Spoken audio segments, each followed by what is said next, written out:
దేవుని నామాన అందరికీ వందనాలు. Praise the lord. మరి పరిశుద్ధ గ్రంథం నుండి మనం చదువుకున్న మాట 25వ అధ్యాయంలో ఇక్కడ 2 రకాల స్త్రీల గురించి రాయబడింది. మొదటిది బుద్ధిగా 5 మంది, మొత్తం 10 మంది స్త్రీలలో 5 మంది బుద్ధి గలవారు, 5 మంది బుద్ధి లేనివారు. అంటే 5 మంది ఫూలిష్ గా ఉన్నారు, 5 మంది బుద్ధి లేని వారుగా వైజ్ గా ఉన్నారు, అంటే జ్ఞానం కలిగి ఉన్నారు. అది ఇక్కడ వాక్యం మనం చదువుకున్న ప్రకారం ఇక్కడ ఏముంది, ఇక్కడ వీళ్ళు ఏం చేశారు, కొన్ని దివిటీలు పట్టుకొని వెళ్తున్నారు. ఎవరి కొరకు? అక్కడ వివాహం జరుగుతుంది. అక్కడ పెళ్లి కుమారుడు గడుగు 10 మంది స్త్రీలు మరి వెళ్తున్నప్పుడు 5 మంది బుద్ధి గలవారు వాళ్ళు ఏం చేశారు, దివిటీలతో పాటు నూనె పట్టుకొని వెళ్ళలేదు. అంటే సిద్ధులు ఉంటాయి కదా, మిగతా 5 మంది ఆ నూనె అయిపోయినా సరే ఆ దివిటీల్లో అది ఆరిపోకుండా మరి ఇంకొంత సిద్ధులు అంటే చిన్న బాటిల్స్ లో కొంత ఆయిల్ పట్టుకొని వెళ్తున్నారు. ఈ ఉపమానం దేవుడు ఎందుకు రాయబడిందంటే మన యొక్క లైఫ్ దేవునికి ఎలా ఉంది, how important life to the God, అంటే ఎంత సీరియస్ గా మనం దేవుడి విషయంలో ఉన్నాం అనేది ఈ యొక్క ఉపమానంలో దేవుడు ఉపమాన రీతిలో ఇలా చెప్పాడు. 2 రకాలమైన స్వభావం వచ్చేసి ఇద్దరు మరి ఇది స్పీక్ అబౌట్ చర్చెస్ ఉంది, క్రైస్తవుల యొక్క సంఘాలు, పరిశుద్ధుల గురించి చెప్పబడింది. అయితే ఇద్దరు పెళ్లి కుమారుడు కోసం, ఇద్దరు యేసు ప్రభు కోసమే 2 రకాల 5 మంది బుద్ధి గలవారు, 5 మంది బుద్ధి లేనివారు ఇద్దరు బయలుదేరారు. అయితే ఏమైంది, ఆ పెళ్లి కుమారుడు తర్వాత చదువుకున్నప్పుడు మనము ఆ పెళ్లి కుమారుడు మరి లేట్ చేశాడు. కొంత ఆ లేట్ చేసినప్పుడు వీళ్ళ యొక్క సిద్ధుల్లో ఉన్న ఆ యొక్క డ్యూటీలో ఉన్న ఆయిల్ అయిపోయినప్పుడు ఆ సిద్ధుల్లో ఉన్న అది నింపుకుంటున్నారు. ఎవరు? ఈ ఆయిల్ పట్టుకెళ్ళిన వాళ్ళు, ఎక్స్ట్రా ఎవరైతే ఎక్కువ పట్టుకున్నారో. మిగతా 5 మందికి ఆయిల్ లేదు, మాకు కొంత నూనె ఇవ్వండి, నూనె అయిపోయింది అన్నప్పుడు మీరు పోయి తెచ్చుకోండి అన్నారు. ఈ లోపల ఇట్స్ క్లోజ్ ద డోర్లు మూసివేయబడ్డాయి. పెళ్లి కుమారుడు వచ్చాడు, వాళ్ళని తీసుకుని వెళ్ళిపోయారు. ఈ అంత్య దినాల్లో మనం దేవుడు పిలిచినప్పుడు మనం 2వ రాట గురించి మరి అనేక సార్లు మనం వింటా ఉంటాం ప్రకటనలో. అయితే ప్రభు ఎప్పుడు పిలిచినా మనం సిద్ధంగా ఉన్నామా అనేది చాలా ఇంపార్టెంట్.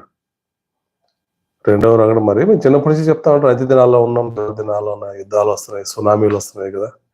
అంటే వీటన్నిటికంటే ప్రాముఖ్యం ఏంటంటే హౌ మనం ఎలా ఇష్టలుగా ఉన్నాం దేవునికి, how your please to the God, సంతోష పెట్టే మన జీవితం మనకుందా. అంతేగాని దేర్ ఇస్ టార్గెట్స్, మనకి టార్గెట్స్ పెట్టుకొని ఈ దేవుడు వచ్చే లోపల మనం ఇలా ఉండాలా కాదు. కానీ హౌ యూ మేక్ హ్యాపీ, మన దేవుడిని రోజు ఎలా సంతోష పెడుతున్నాం మన జీవితంలో అనేది మనం పరిశీలించుకోవాలి. అప్పుడు మనకి ఈ సిద్ధులు, ఈ యొక్క దివిటీలు, ఈ ఉపమానం కూడా మరి అవసరం ఉంటుందేమో కదా. అయితే దేవుడు 2 రకాలుగా మరి క్రైస్తవం చూసినప్పుడు ఈ దేవుడి యొక్క ఉపమానాన్ని చెప్పాడు. ఎందుకు మరి ఈ వాక్యం చెప్పాడంటే ఈ యొక్క రెండు రకాల మనుషులు మన యొక్క స్వభావాలు ఎలా ఉన్నాయంటే, వారేమో ఇద్దరు మరి దేవుని కోసం నిలబడ బాప్తిజం పొంది రక్షణ పొంది దేవునితో నడుస్తూ ఉన్నారు. బట్ కొంత దూరం వచ్చిన తర్వాత వీళ్ళు ఏమైపోయారు, ఫెయిల్ అయిపోయారంటే ఆ యొక్క నూనె అనేది పరిశుద్ధాత్మ గురించి చెప్తా ఉంది. పరిశుద్ధాత్మను పొందుకోలేకపోతున్నారు, ఫెయిల్ అయిపోతా ఉన్నారు, బ్యాక్ స్లీడర్ పడిపోతా ఉంటారు. అయితే దేవుడు అంటే మేము దేశ టైం దేవుడు మరి మనం పిలిచినప్పుడు మనం మంచి సాక్ష్యంతో ప్రభు మంచి పోరాడుతుంది ప్రభు లోకంలో. మరి ఈరోజు పిలిచిన మేము we are very happy to come ప్రభు, మేము ధైర్యంగా నీ దగ్గరికి వస్తాం ప్రభు, గుడి మీద చేయి పెట్టి మనం చెప్పుకోగలమా కదా. ఎప్పుడు దేవుడు పిలుస్తాడో తెలియదు, ఏ టైంలో మనకి ఆయన మన పర్పస్ ఫుల్ఫిల్ అయినప్పుడు, దేవుడు మనం పిలిచినప్పుడు మనం సిద్ధంగా ఉన్నప్పుడు మనం నిజంగా సిద్ధపాటు ఉన్నామా. అయితే యోబు గ్రంథంలో ఒక చిన్న మాట చదువుకుందామండి. యోబు చాలా ఈ బైబిల్లో చాలా ప్రాముఖ్యమైన గ్రంథం ఇది. ఈ యొక్క వాక్యం ద్వారా మరి ఎంతో అనేక మంది లోతైన విషయాలు మరి యోబులో ఉన్నవి. ఆయన రాసిన కీర్తన ముందు మనం చదువుకుంటే చూడండి, యోబు గ్రంథంలో మనకి చిన్న మాట చదువుకుందాము. ఇక్కడ మొదటి అధ్యాయంలో ఇక్కడ యోబు మొదటి అధ్యాయంలో ఇక్కడ ఈయన ఎంత ధనవంతుడుగా ఉన్నాడు కదా. మొదటి అధ్యాయం మొదటి రెండవ వచనంలో చదువుకుంటే అతనికి 7 కుమారులు 3 కుమార్తెలు, ఇంత పెద్ద సంతానము. ఆయన ఈ యొక్క తూర్పు ప్రాంతం అంటే మన యొక్క ప్రపంచంలో తూర్పు ప్రాంతం అంతా మొత్తం ఆయనే ధనవంతుడు అంట. అంటే ఎంత ఆస్తి ఉందంటే, అయితే తూర్పు దిక్కు జనులందరికీ అతనే గొప్పవాడుగా ఉండేను. 3వ వచనం చివర చదువుకుంటే అయితే ఇంకా ఏం చేస్తారు, 4వ వచనం చూస్తే అతని కుమారులు వంతులు చొప్పున అనుదినం ఒకరికొకరు తమ ఇండ్లలో విందు చేయుటకై ఒక ఆహ్వానం పిల్ల యొక్క సిస్టర్స్ ని కదా, సహోదరుల్ని పిలుచుకొని ప్రతిరోజు విందు జరుగుతుందంట. They are very comfort life, చాలా హ్యాపీగా ఉంది. ఎందుకంటే వాళ్ళ ఆస్తి అంతా ఎక్కువగా ఉంది వాళ్ళకి. ప్రతిరోజు 5 స్టార్ భోజనం, మంచి విందు విలాస బాగా ఉంది, చాలా బాగా ఉంది. అయితే ఆ తర్వాత వచ్చిన చదువుకుంటే ఇక్కడ యోబు ఏం చేస్తున్నాడంటే, వారు విందు పూర్తి కాగా తన కుమారులు పాపం చేసి తమ హృదయంలో దేవుని దూషించుదే మనం అని పిలువు నంపించి వారిని పవిత్రపరిచి అరుణోదయం లేచి వారికి ఒక్కొక్కరి నిమిత్తం దహన బలి ఇచ్చాడు. ఎందుకు యోబుని దేవుడు అంతగా ఆశ్రయించాడంటే, ఎప్పుడైనా కంఫర్ట్ లైఫ్ ఉన్నప్పుడు అంతా మనకి దేవుడు, శ్రమలో ఉన్నప్పుడు దేవుడితో చాలా బలంగా ఉంటాము, ఎక్కువ ప్రార్థన చేస్తాం. ఎవరైనా హాస్పిటల్లో ఉంటే ఇంకా కదా అందరి చేత ప్రార్థన చేపిస్తాం, దైవ సేవకుడి దగ్గరికి వచ్చి ప్రార్థన చేయించుకుంటాం. అంతే, శ్రమ తీరిపోయిన తర్వాత దాని గురించి ఏమి మన లైఫ్ లో సమాధానం ఇచ్చినప్పుడు దేవుడు మనం ఎలా ఉంటాం, మన కంఫర్ట్ లైఫ్ అనేది ఎలా ఉంటుంది అని ఆలోచిస్తున్నప్పుడు is very serious about is ఈ యొక్క దేవుడు అంత ఇచ్చిన తూర్పు ప్రదేశం, తూర్పు ఒక ప్రాంతం, ఒక సైడ్ అంతా ఎంతమంది, ఆ చుట్టుపక్కల ఎంతమంది ఉన్నారో వాళ్ళందరిలో యోబు ఎంతో ధనవంతుడుగా ఉన్నాడు, ఆయన గొప్పవాడుగా ఉన్నాడు. ఉన్న ఆస్తి ఎంత ఉందో వాళ్ళకే తెలియదు. అంత ఆస్తి ఉండి ఆయన ఏం చేశాడు, పిల్లలు రోజు వాళ్ళు విందులు చేసుకుంటా ఉన్నారు. పిల్లలు పొద్దున్నే వాళ్ళు తీసుకొచ్చి వాళ్ళని పరిశుద్ధపరిచి వాళ్ళకి ఒక్కొక్కరు పక్షంగా దేవుడు కదా 7 మంది పిల్లలకి ఒక్కొక్కరికి దహన బలి అర్పిస్తున్నాడంట. కాబట్టి మన దేవుడు మన ఆస్వాదించినప్పుడు మన లైఫ్ ఎలా ఉంది, మొదట ఎలా ఉన్నాము, ఇప్పుడు ఎలా ఉన్నాము, బుద్ధిగల స్త్రీలుగా ఉన్నామా, బుద్ధి లేని స్త్రీలుగా ఉన్నామా? ప్రభు మనతో మాట్లాడుతున్నప్పుడు మరి యోబు జీవితం చూసినప్పుడు చూడండి, ఎంత ధనవంతుడు, ఎంత ఆస్తి ఉంది అతనికి, ఏ యొక్క కొదువ లేదు. అందుకే దేవుడు సాతానుతో ఛాలెంజ్ చేశాడు, ఇటువంటి యథార్థవంతుడిని చూసావా భూమండలంలో, ఇటువంటి కదా.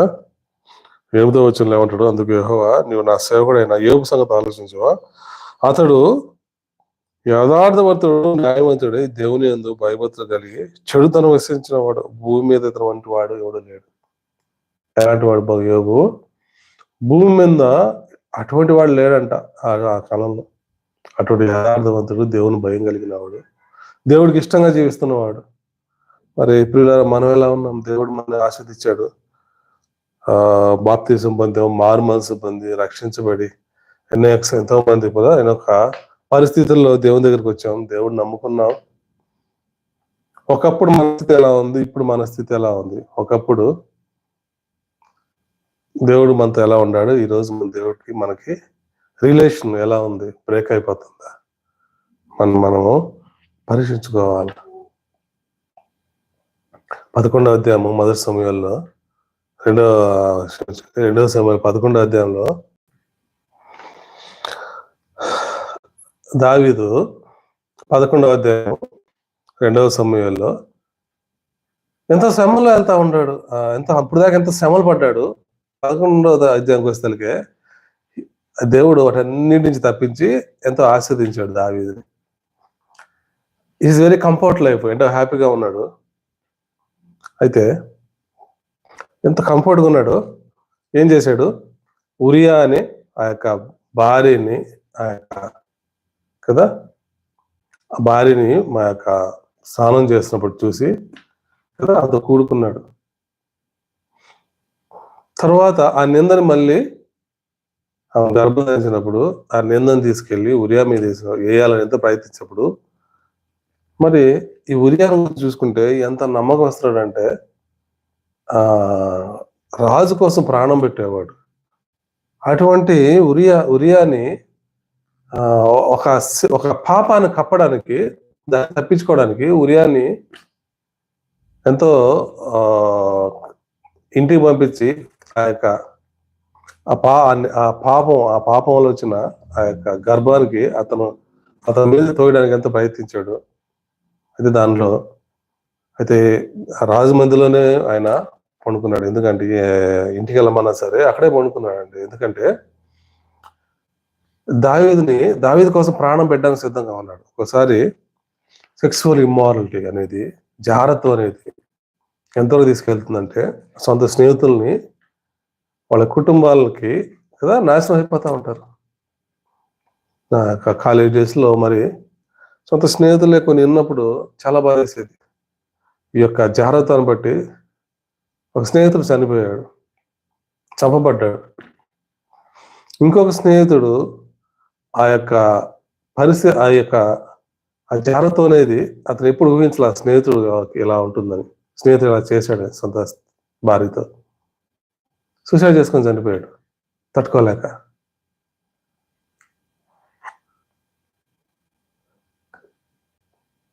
అందుకే బైబిల్ ఒక మాట ఉంటుంది, 1 కొరింథీ 6వ అధ్యాయంలో ఆ యొక్క పారిపోమంటాడు. 1 కొరింథీ 6వ అధ్యాయంలో ఒకే ఒక దాంట్లో దేవుడు పారిపోమన్నాడు. యు రెసిస్ట్ ద డెవిల్, యొక్క సాతాన్ని జయించాలంట, పోరాడాలంట. అయితే ఈ యొక్క 6వ అధ్యాయం 18వ వచనంలో ఏమంటాడంటే ఫ్లీ ఫ్రమ్ ద సెక్సువల్ ఇమారిటీ, జాగ్రత్త నుండి పారిపోటి, ఫ్లీ ఫ్రమ్ సెక్సువల్ ఇమారిటీ. ఎందుకంటే అది ఒకే ఒకటి సాతాను పెట్టే ఒకే ఒక బలహీనత ఏంటంటే ఎక్కువ మంది పడిపోతూ ఉంటారు. ఎందుకంటే గొల్యాతుని జయించాడు దావీదు. అయితే ఏమైపోయాడు, ఒక జాగ్రత్త విషయంలో, ఆ సెక్సువల్ ఇమ్మారిటీ, ఆ యొక్క బలహీనతలో ఫెయిల్ అయిపోయాడు దావీదు. అంటే అంత భయంకరమైన గొల్యాతు అనేక యుద్ధంలో ఎక్కడ ఓటమి ఎదురవి దావీదు ఆ యొక్క ఇశ్రాయేల్ అంతా చేతిలో ఆ యొక్క గొల్యాతు ఎంత భయంకరంగా ఉన్నప్పుడు ఫిలిస్తీన్ల ఆ యొక్క యుద్ధంలో గొల్యాతును కూడా జయించాడు. అయితే ఎప్పుడైతే ఇక్కడికి వచ్చాడో ఆ యొక్క స్త్రీ విషయంలో, ఆ యొక్క జాగ్రత్త విషయంలో ఫెయిల్ అయిపోయాడు. ఆ స్త్రీ అని కాదు, పురుషుడు అని కాదు, కానీ ఆ జీవితాన్ని ఇలా టర్న్ చేస్తూ ఉంటుంది పాపం. రెండవది, మనం చేసిన మేళ్ళు, మనం చేసిన అనేకమైన సంతోషం గడిపిన దినాలు ఎన్ని సాతాను సంవత్సరాలు రోజులు గడిచేది మర్చిపోతూ ఉంటాం. కానీ అయితే ఏదైతే మనము పాపం అనేది చేస్తామో అది ఎప్పుడైతే బలహీన పడతామో అవన్నీ జ్ఞాపకం చేస్తూ ఉంటుంది.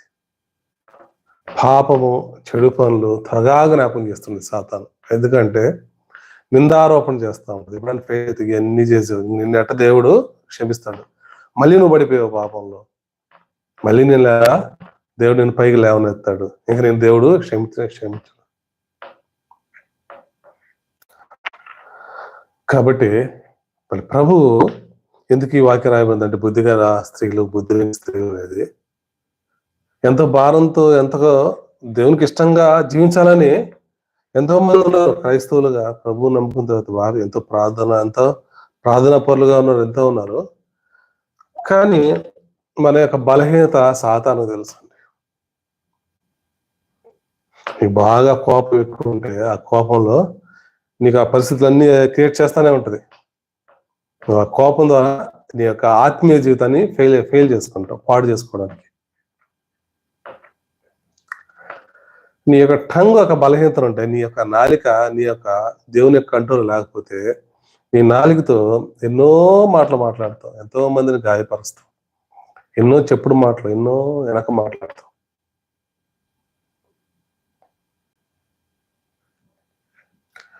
మన బలహీనత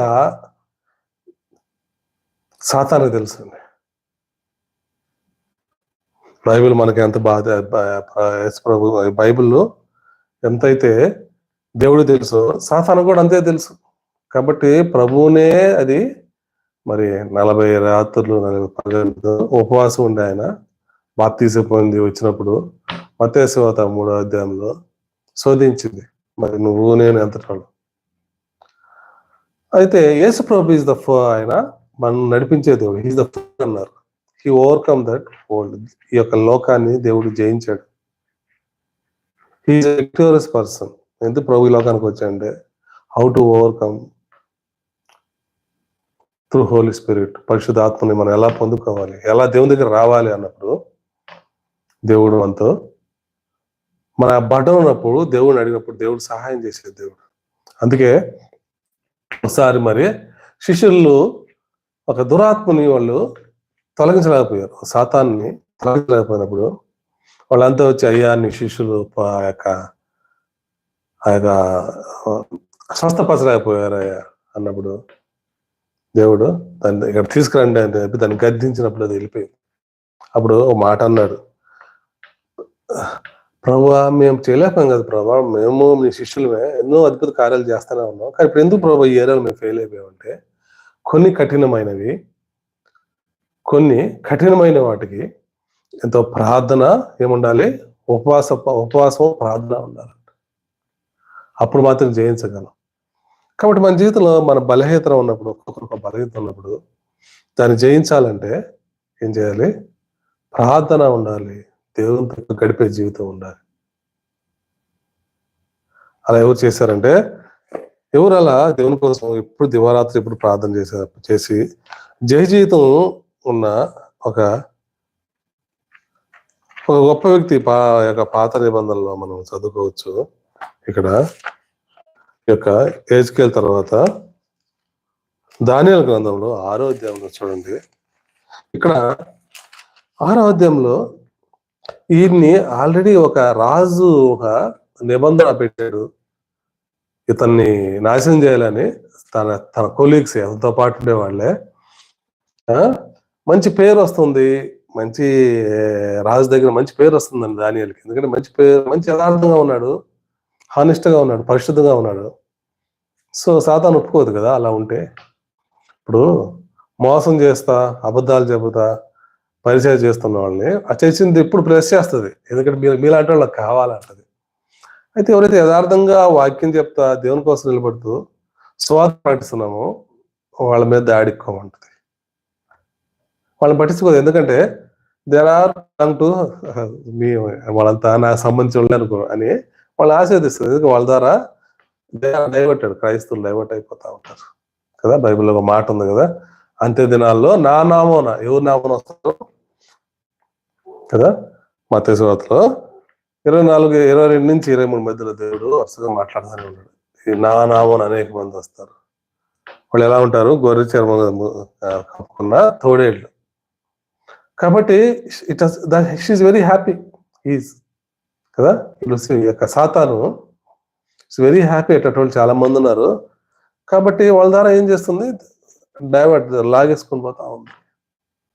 అయితే యథార్థంగా ఉండే వాళ్ళకి, దేవుని కోసం సేవ చేసే వాళ్ళకి ఎప్పుడు శ్రమ ఉంటుంది. సెంటర్ ఎప్పుడు సంఘంలో ఎప్పుడు శ్రమే ఉంటుంది, ఏదో బాధ, దిగులు, దుఃఖం ఉంది. కారణం ఏంటంటే దాన్ని జయిస్తూ మనం పోరాడుతూ ముందుకు పోవాలి. దానియేలు విషయంలో కూడా అదే జరిగింది. దానియేలు ఏం చేశాడు? మరి యథార్థంగా ఉన్నందుకు అదొక నియమం తీసుకొచ్చారు, రాజు సీల్ వేసి ఎవరైతే కొన్ని రోజులు, ఒక 4 రోజులు మరి ఆయనకి రాజులు మాత్రం మొక్కాలి, ఎవరు మొక్కకూడదున్నప్పుడు ఇదేం చేశాడు? దానియేలు 6వ అధ్యాయంలో ఆయన అతడు 10వ వచనంలో చూసుకుంటే, అతడు తన ఇంటికి వెళ్ళి యథాప్రకారము అనుదినము ముమ్మారు మోకాళ్ళలోని తన ఇంటి పై గదిలో కిటికీ ఎదురు తట్టు నాకు తలుపు తెరవబడి దేవునికి ప్రార్థన చేయించుండెను. ఏం చేశాడు ఆయన? ముమ్మారు ప్రార్థన చేస్తున్నాడు. సోదరులు వచ్చినప్పుడు మనం చేయాల్సింది ఏంటంటే ప్రార్థన చేయాలి. చేయించాలంటే ఇంకా కష్టం అంటే ఉపవాస ప్రార్థన చేయాలి, ఉపవాసం ఉండాలి, ప్రభువుని అడగాల. ప్రభు ఈ ఏరియాలో నేను ఫెయిల్ అయిపోతాను, ప్రతి ఒక్కరూ ఫెయిల్ అయిపోతుంటాం కొన్ని ఏరియాలు. ఏం చేయాలి? ఉపవాసం ఉండి ప్రార్థన చేయాలి.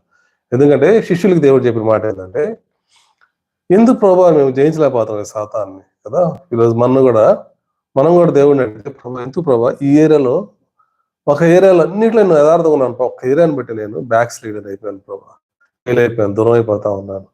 ఎంతో నీకు యథార్థంగా సేవ చేయాలా, నీకు భయంకరంగా ఉండాలనుకుంటున్నాం కానీ ఫెయిల్ అయిపోతున్నానంటే దేవుడు చెప్పే మాట ఏంటంటే ప్రార్థన.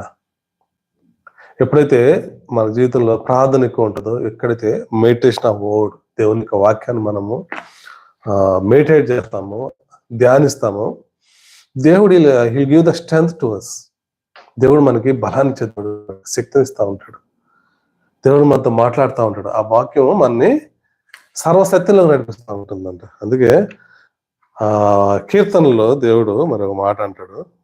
మొదటలోనే ఆయన ఏమన్నాడు? కీర్తన 1వ అధ్యాయము 2వ వచనంలో, యెహోవా ధర్మశాస్త్రం అందు ఆనందించుచు దివారాత్మలు దాన్ని ధ్యానించేవాడు ధనుడు. అతను నీటి కాలువ ఎర నాటబడినది, ఆకు వాడగా తన కాలమందు ఫలమిచ్చి చెట్టు వలె ఉండవు. అతను చేయనిదంతా సఫలమగును. పిల్లరా, మరి దేవుడు ఏమన్నాడు?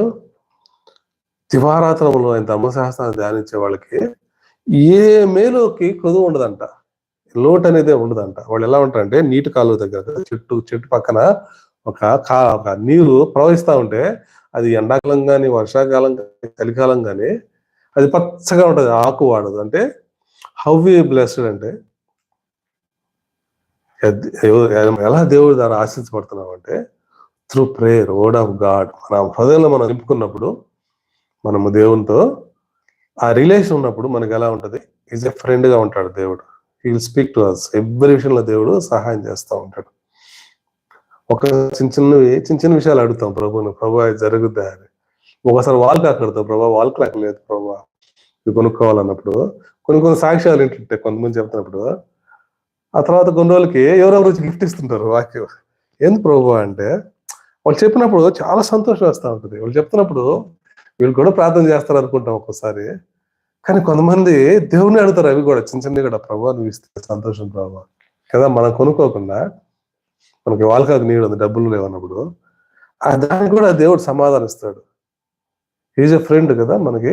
మన ఫ్రెండ్, బెస్ట్ ఫ్రెండ్ ఏం చేస్తాడు? తన కోసం ప్రాణం కూడా పెడతాడంట. తన స్నేహితుల కోసం ప్రాణం పెడతాడు. మరి ఎవరు పెట్టారు మన కోసం? యేసు ప్రభు మన కోసము తన ప్రాణాన్ని పెట్టేశాడు. He died for us. ఎందుకంటే నీ బదులు నేను చనిపోతాను, నీ పాపాన్ని నేను తీసుకుంటాను. ఆయన రక్తం ద్వారా మనము నీతిమంతులుగా అయ్యాము. ఈ లోకంలో 2 రకాల జీవితాలు. మొదటిది లోకానుసారమైన జీవితం. ఎప్పుడైతే ప్రభువుని నమ్ముకున్నామో మనకి ఈ శరీరానుసారమైన లోకానుసారమైన జీవితం నుంచి మన లైఫ్ లీడ్ బై గాడ్. దేవుడు మాట ద్వారా, ఆయన మాట ద్వారానే కదా మనం నడిపించబడుతున్నాం. 3వ అధ్యాయంలో ఉంటుంది కదా, ఈ యొక్క రాళ్ళు నువ్వు రొట్టెలు చేసుకుని తినయ్యా అంటే ఏమంటాడు దేవుడు? రొట్టె కాదు, ఆయన యొక్క దేవుని యొక్క ప్రతి ఒక్క మాట ద్వారా మనము నడిపించబడుతున్నాం. సో ఆయన మాట ఆయన చెప్పినప్పుడు మనము విన్నప్పుడు మనకి ఆ యొక్క దేవుడి యొక్క సహాయం అనేది మనకు అందుతూ ఉంటుంది. కాబట్టి సాధారణంగా అలా ఉండడం ఇష్టం లేదు.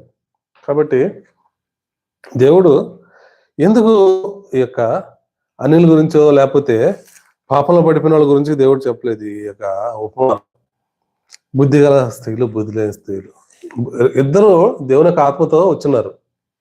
అయితే కొంత సమయం, కొన్ని గంటలకు ఏమైంది? ఆ యొక్క దీపం అనేది ఆరిపోవడం ప్రారంభమైంది. ఎందుకంటే వీఆర్ నాట్ గివింగ్ ఇంపార్టెన్స్. దానికి మళ్ళీ రెడీ చేసుకోవట్లేదు. మన జీవితంలో ప్రార్థన తగ్గిపోతుంది. మనకి ఎప్పుడైతే దేవుడు ఆశీర్దిస్తున్నాడో we are not serious about God. ఒకసారి అనుకుంటాం మనం ఏం పాపం చేయట్లేదులే, మనం కరెక్ట్ గానే ఉన్నాంలే, కాకపోతే దేవునితో ఎక్కువ గడపట్లేదు అనుకుంటాం. అయితే మొట్టమొదటి సాతాను చేసేది అదే. కంఫర్ట్లు అయిపోయినప్పుడు మొట్టమొదట సాతాను చేసే పని ఏంటంటే, మొట్టమొదటి వాళ్ళకి దేవుడి నుంచి కొంత దూరం చేసినప్పుడు చాలా ఈజీగా, మనం ఎవరన్నా స్నేహితులతో కూర్చున్నప్పుడు కూడా, నా ఎక్స్పీరియన్స్ దేవునితో ఎక్కువ ప్రార్థన లేనప్పుడు వాళ్ళతో పాటు మన నోరు కూడా వాళ్ళ యొక్క మాటల్లో కలిసిపోతా ఉంటుంది. వాళ్ళు మాట్లాడే అపవిత్ర మాటలకి తెలియకుండానే ఆ నోరు అనేది మనకి వెళ్ళిపోతా ఉంటుంది. మన ఆలోచనలు అలాగే ఉంటాయి. అయితే ప్రార్థన చేసుకొని వెళ్ళినప్పుడు దేవుడు మనకి ఎలా ఉంటాడంటే, ఆ బాణాలని అడ్డు పెట్టుకునే విధంగా దేవుడు మనకి ఆ బాణాలు దేవుడు మనకు గుర్తు చేస్తూ ఉంటాడు. ప్రార్థన చేస్తున్నప్పుడు ఒప్పిస్తూ ఉంటాడు. You stand for God. దేవుని కోసం నిలబడు, నువ్వు అలా ఉండొద్దు, యు ఆర్ ప్రెషియస్. నిన్ను నా రక్తంతో కొనుక్కున్నారు, నా ప్రాణం ఇచ్చి కొనుక్కున్నారు. You are very precious. వాళ్ళు ఇంప్రెస్ చేసిన అవసరం నీకు లేదు అన్నప్పుడు ఎంత సంతోషం ఇస్తుందండి. దేవుడు మనకు మాట్లాడుతూ ఉంటాడండి హృదయంలో. You don't need to impress to the people. నువ్వు నీ స్నేహితులను, నీ కొలీగ్స్ను, నువ్వు వాళ్ళ వేసే జోకులు బట్టో, అపవిత్రమైన మాటలు బట్టో, no need to impress to them. వాళ్ళని సంతోషపెట్టకూడదు. అది ఎప్పుడు వస్తుంది తెలుసా? దేవుడు మనతో ఉంటే, దేవుడితో మనం గడిపితే దేవుడు మనతో గడుపుతాడు, వాటి నుంచి తప్పిస్తూ ఉంటాడు. ఎందుకు మనం పాపంలో పడిపోతున్నాం, ఎందుకు మనం ఫెయిల్ అయిపోతున్నాం అంటే బికాస్ ఆఫ్ అవర్ ఫస్ట్ చేసే పని ఏంటంటే సాతాను మనని దూరంగా చేస్తే, బ్లెస్ చేస్తుంది. దేవుడితో పాటు సాతాను కూడా ఒక్కోసారి బాగా బ్లెస్ చేస్తుంది దూరం చేయడానికి. కాబట్టి అన్ని బ్లెస్సింగ్స్ దేవుని ద్వారానే అనుకోవద్దు. దేవుడు మనకి మన స్థితి పరిస్థితికి మనకు సంతోషం ఉండడానికి మనకి ఎంత కావాలో అందిస్తాడు. సాతాను మన పాపంలో పడిపోవడానికి ఎంత కావాలంటే అనిపిస్తుంది. కాబట్టి మనం చెక్ చేసుకుంటా ఉండాలి కదా. ఎక్కువ మనీ గురించి ఆలోచిస్తా, ఇది చేయాలా ఇంకా ఇలా ఆలోచిస్తా ఉన్నాం అనుకో, ఇంకా ఐడియాస్ ఇస్తా ఉంటుంది సాతాను. అదే దేవుడి గురించి ఆలోచిస్తే దేవుడు అన్ని మనం సమకూరుస్తూ ఉంటాడు. మీ ప్రియులు నిద్రిస్తుండగా దేవుడు సమకూరుస్తూ ఉంటాడు. నిద్రపోతుంటే పొద్దున్న లేస్తే కన్నీ రెడీ అయిపోయి ఉంటాయంట.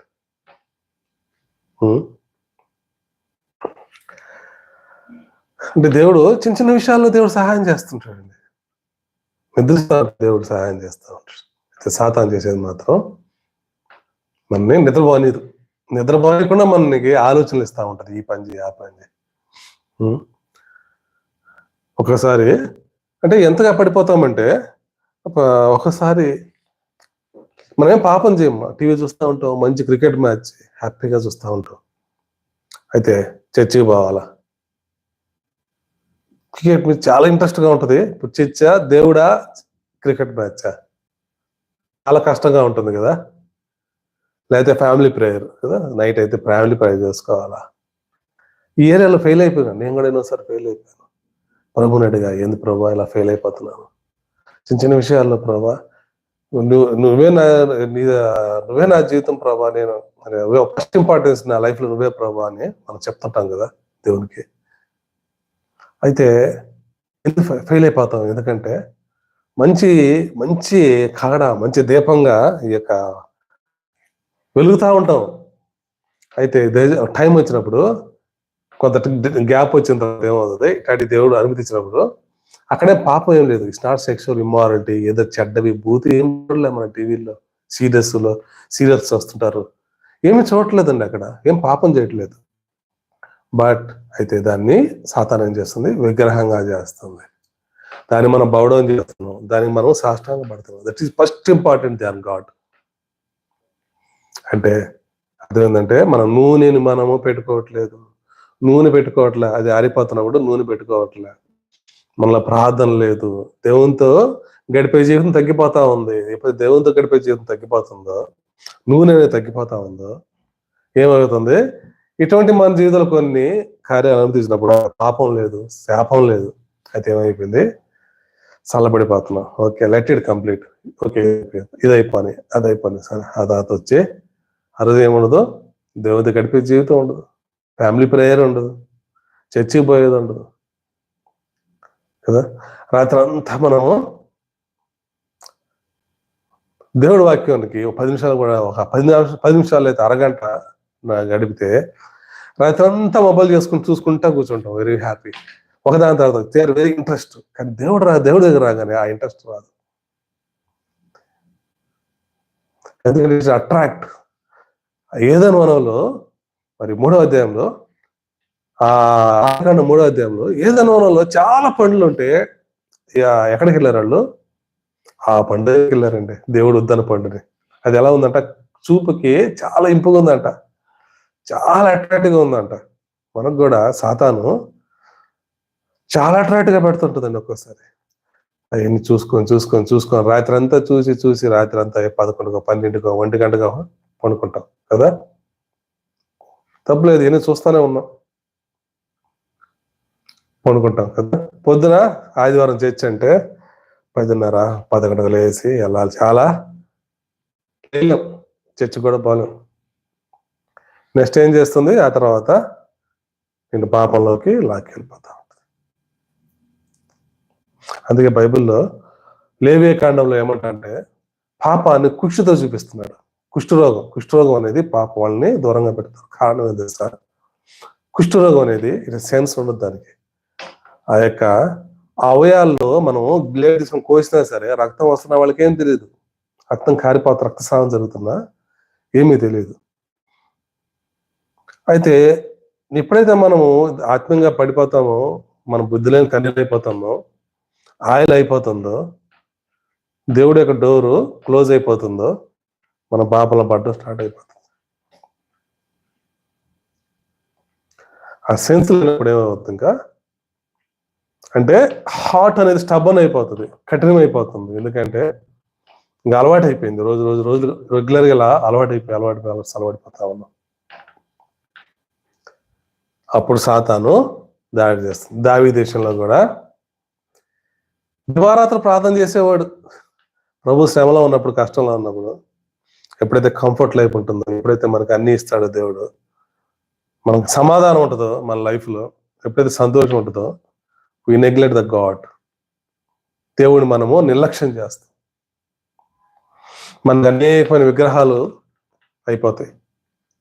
శరీరానికి కావాల్సినవి, మన కంటికి ఎంతో సంతోషించేవి కదా. కాబట్టి చూడండి, అయితే యోబుని తీసుకుంటే, యోబు జీవితంలో చూడండి, ఇలా పడిపోతారేమో పిల్లలు అని చెప్పేసి ఏం చేశాడు, ప్రతిరోజు పొద్దున లేవగానే వాళ్ళు మళ్ళీ శుద్ధిపరిచి వాళ్ళ కోసం బలి అర్పణ, అంటే ప్రార్థన అని బలి అర్పణ చేశాడండి. కాబట్టి మన దేవుడు ఎప్పుడైతే మనం ఫెయిల్ అయిపోతున్నామో, వాట్ విల్ డూ ఫస్ట్, మనం ఏం చేయాలి ఫస్ట్ అంటే మొట్టమొదట will start prayer, fix the timings. First importance నీకు ఉండాలి.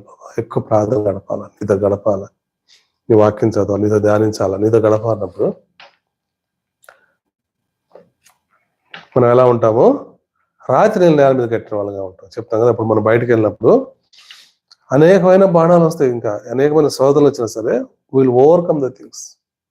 ఎప్పుడైతే దేవుడు మన పక్షంగా ఉంటాడో, ఎప్పుడైతే పరిశుద్ధాత్మ నింపడతామో వాటిని జయిస్తాం. అలా కాకుండా మనం చల్లబడిపోయినప్పుడు, మన దేవుడి నుంచి దూరం అయినప్పుడు త్వరగా సాతాను అటాక్ చేస్తుంది. కాబట్టి కొంతమంది మంచి సేవ చేస్తున్నట్లు మీకు సేవ చేయడం వదిలేశారండి. అయితే ఐ రియల్లీ అప్రిషియేట్. ఎన్ని పనులు చేస్తున్నా, ఎంతో మంది ఎంతో అపవిత్ర జీవితం జీవిస్తున్నా సేవ చేస్తున్నారు. నేను వాళ్ళ గురించి మాట్లాడలేదు. అయితే అప్రైట్ పర్సన్స్ చిన్న పాపం చేసిన వెంటనే వాళ్ళు సేవ వదిలేస్తున్నారు. ఎందుకంటే ఆ మనసాక్షి పోవట్లేదు.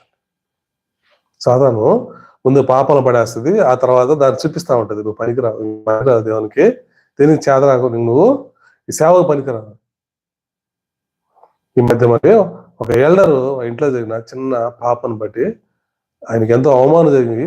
ఆ యొక్క అవమానాన్ని బట్టి ఆ చర్చిలో వద్దన్నా సరే అతను ఆ యొక్క ఎల్డర్ స్థానం, ఆ యొక్క పెద్దగా ఉన్న ఆ స్థానం నుంచి దిగిపోయాడంట.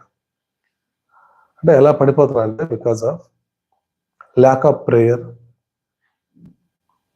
దేవునితో తగ్గిపోతున్న ఆ యొక్క గ్యాప్, ప్రార్థనా జీవితం, ఆయన వాక్యాన్ని చదవకపోవడం, ఆయనతో గడపకపోవడం. మనం 10 నిమిషాలు దేవుడితో గడిపితే మిగతా సమయం అంతా లోకంతో గడుపుతున్నాం మనం. కాబట్టి always will keep with extra oil. పరిశుద్ధాత్మ మనం పొందుకుంటా. మనకి శోధన ఏమన్నా వస్తున్నాయంటే అర్థం ఏంటంటే we are not strong in God. దేవుడిని మనం బలంగా లేము. మరి కాబట్టి దేవుడు మనతో మాట్లాడుతున్నప్పుడు మరి యొక్క మత్తయి సువార్తలో మనం చదువుకున్న ప్రకారం 24వ అధ్యాయంలో దేవుడు ఏమంటున్నాడు, వేయబడిందంట. ఇంకా టైం ఎంతో ఇస్తా ఉన్నాడు దేవుడు వాళ్ళకి. మీ టైం యాజ్ ఓవర్, టైం అయిపోయింది, పెళ్లి కుమారుడు వచ్చాడు, ఆ తలుపులు వేయబడినాయి. ఆ తర్వాత ఏమంటున్నాడు, అయ్యా తలుపులు తీయ అంటే ఏమంటున్నాడు ఆయన, మీరు మిమ్మల్ని నేను ఎరగను అన్నాడు.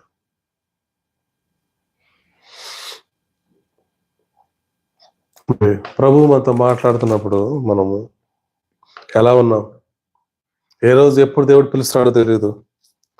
అయితే మనం సిద్ధపాటు కలిగి ఉన్నామా, మంచి సాక్ష్యం కలిగి ఉన్నామా, వండర్ఫుల్ వెజల్స్ గా మనం వాడబడాలన్నప్పుడు దేవుడికి ప్రతి ఒక్కరి ఒక ప్రత్యేక ప్రణాళిక కలిగింది. మనం చనిపోవాలంటే దేవుడు పర్మిషన్ కావాలండి.